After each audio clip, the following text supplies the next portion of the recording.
You say I am.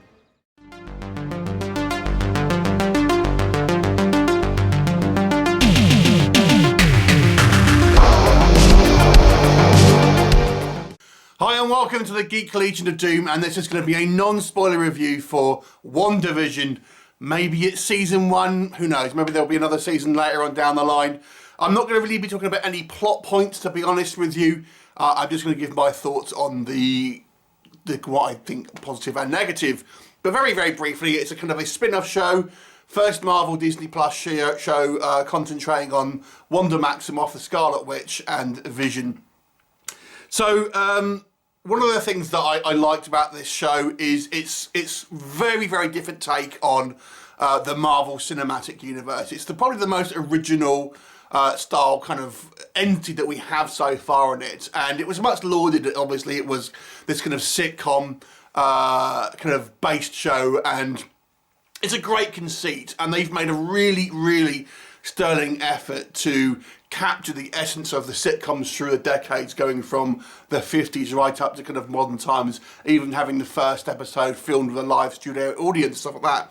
So I thought that aesthetic was very interesting, very unique, and completely different from pretty much anything we've seen on kind of TV, although it does go more into your typical kind of Marvel sort of superhero style situation sort of towards the end of the season.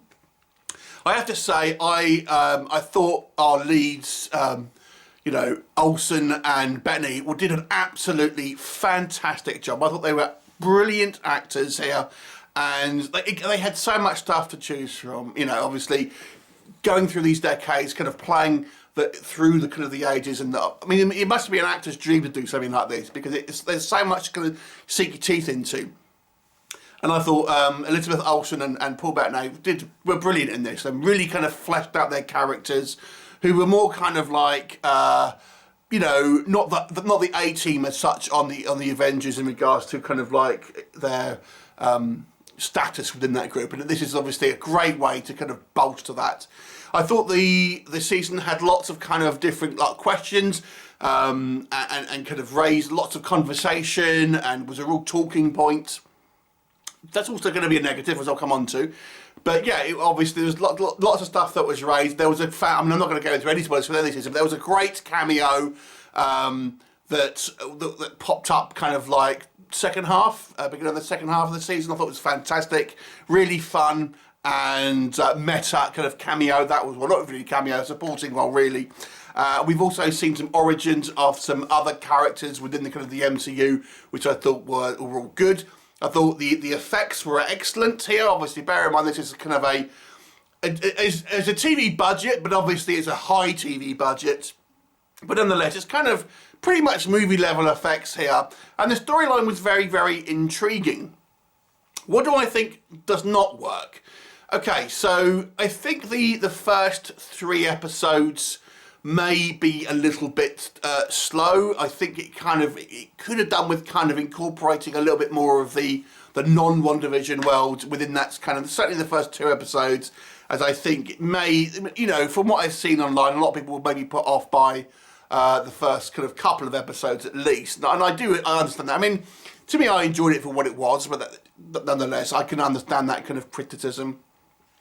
I think one of the main issues I have with this show is not the show's fault at all. It's other people projecting what they want to see on the show, and then when it doesn't happen, going, oh well, that wasn't answered, or this wasn't answered. But the show itself quite often doesn't ask the questions. It's other people sort of like expecting things for everything. Oh, there's to take a quite benign scene.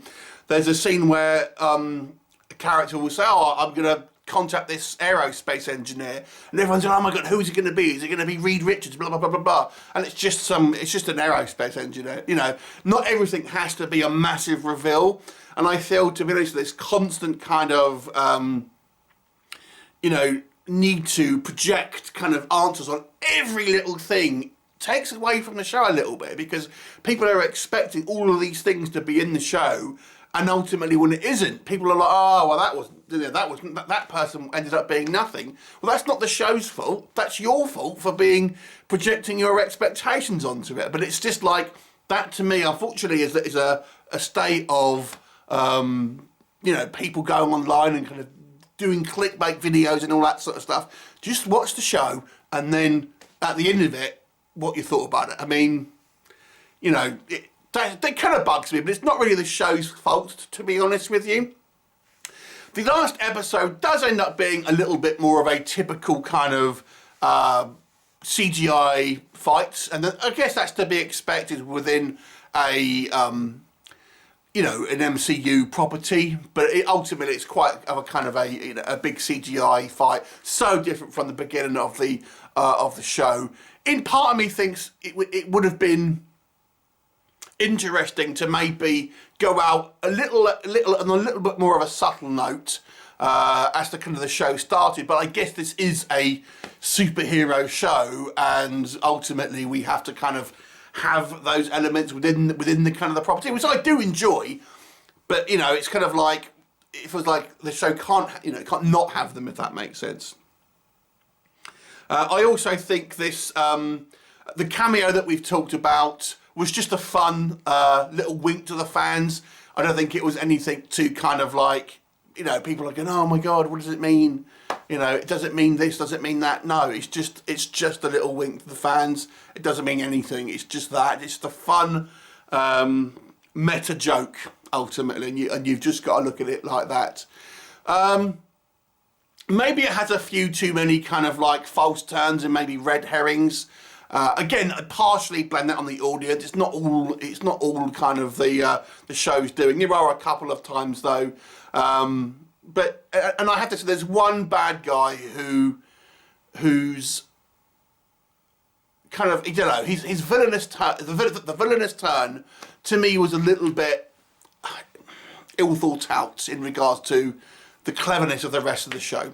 Overall, though, this show was excellent. I got to say, I really enjoyed it. I thought it was so different from, obviously, the normal kind of stuff that we would get from the MCU and kind of superhero properties in general.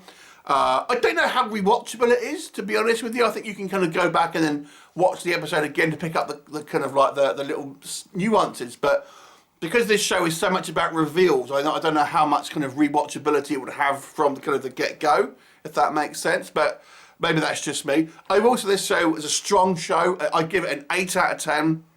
And I really applaud taking the risks on having kind of a original take on this kind of genre, really. So have you seen it? What did you think of it? And obviously, if you do have spoilers, just mark them as so in the comments, and I'll look forward to seeing you next time. Bye for now.